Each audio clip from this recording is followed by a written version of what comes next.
Samuel Bambi avec du lundi au mercredi un portrait de notre invité et c'est Judith Cohen-Solal qui s'y colle. Bonjour Judith, est-ce que vous êtes avec nous sur l'antenne de Radio J? On vous a par visio aujourd'hui exceptionnellement. Et pourquoi? Bonjour. Pourquoi Judith, t'es pas avec nous? Bonjour, on va dire la vérité, toute la vérité. On dit toute la vérité. Voilà, allez. Judith n'est pas à Paris. Elle a accepté de remplacer Ruti, qui est malade aujourd'hui, parce que je crois qu'il y a une grosse épidémie en ce moment. Et donc, c'est avec grand plaisir qu'on vous accueille. Judith, qui est avec nous tous les lundis, qui sera aussi avec nous demain. Bonjour Samuel Bambi. Ça va? Je suis très heureuse de... Bon, ben, ça va bien, ça va bien. Qu'est-ce que tu fais? Alors d'abord, je voudrais dire... alors moi, justement, ce que je fais, c'est ça. C'est ce que je vais faire maintenant, notamment. C'est que je vais dire quelques mots concernant tout ce que j'ai entendu pendant cette émission, parce que je suis pas là, mais j'ai quand même tout écouté. Et la première chose qui m'apparaît, c'est qu'en fait, vous faites un spectacle qui va être intime, qui s'appelle quelque chose d'intime, mais en fait, vous révélez pas du tout. Voilà ce que je voudrais dire déjà. Mais que quoi? Parce que, Mais que quoi? contrairement à vous révélez pas du tout. Vous révélez pas du tout. Parce que pendant le spectacle ou pendant l'interview, vous dites? C'est toujours...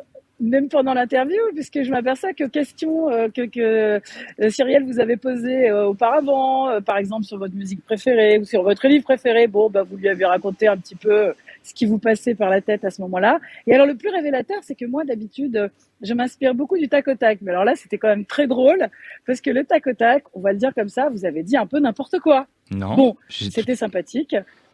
Non, j'étais. Ça représentait pas. Excusez-moi, vous êtes vraiment, pas. Je suis pas venu ici pour me faire engueuler, hein. Moi, je dis pas. Mais moi, je vous engueule pas. Hein. Ah, je rigole. Mais je sais, moi aussi, je rigole. Alors, je vais juste, parce que je sais que j'ai pas tellement de temps, je vais juste dire quelque chose qui m'est apparu, c'est que j'ai pensé à ces deux prénoms, Samuel et Bambi. Alors, Samuel, donc, c'est un prénom qui est assez juif. Or, il est vrai que vos spectacles met en scène aussi beaucoup votre identité juive. Donc, bien entendu, vous dévoilez des choses. Hein. J'ai forcé le trait tout à l'heure, mais vous dévoilez des choses puisque vous parlez de votre identité juive, de choses intimes, de spectacles, enfin, de scènes de famille. J'ai beaucoup aimé, moi, cette histoire de WhatsApp, le groupe WhatsApp en famille. Mais qu'est-ce que c'est drôle, on a tous vécu ça. Donc, bien sûr qu'on se dévoile. Et à la fois, donc, Samuel, c'est un prophète. C'est le prophète, un prophète particulier, hein, parce que en fait, on appelle un prophète guerrier. Donc, c'est quelqu'un qui est un chef guerrier, pas seulement qui va raconter des choses telles qu'elles lui sont révélées. Donc, un prophète très important. Et puis, à côté de ça, Bambi, bon, ça paraît quand même un personnage très enfantin. C'est un peu naïf. Ils ont tous les deux, vous avez remarqué, une histoire particulière avec leur mère.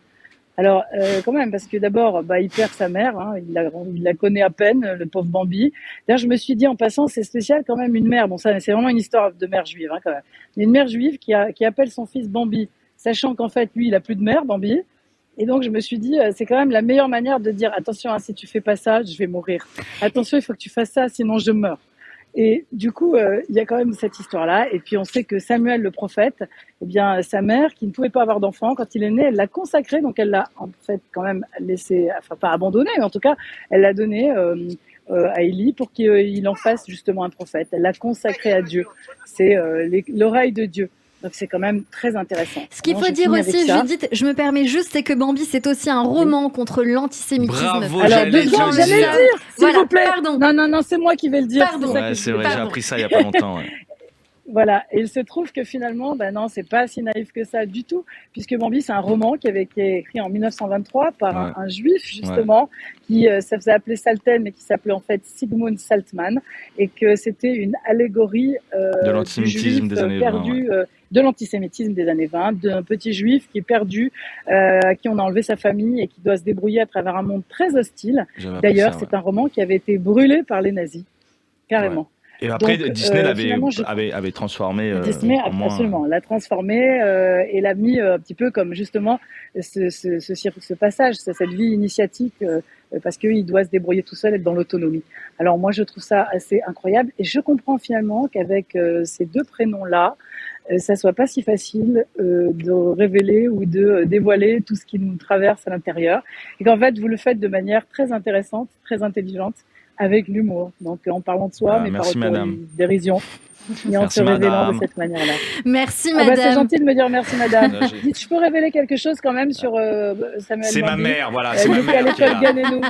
Non, il était à l'école Ganénou, qui est une très bonne école juive, exact, qui a été fondée par Henri Cohen-Solal, entre autres, qui est mon mari. Alors, j'ai fait vous l'embrassez. Voilà. Et vous êtes à Paris, on connaît les immeubles, vous nous faites croire que vous êtes où, là?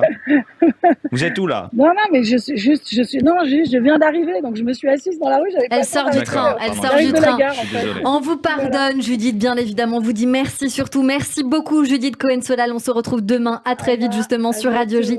C'est la fin de cette émission avec vous, Samuel.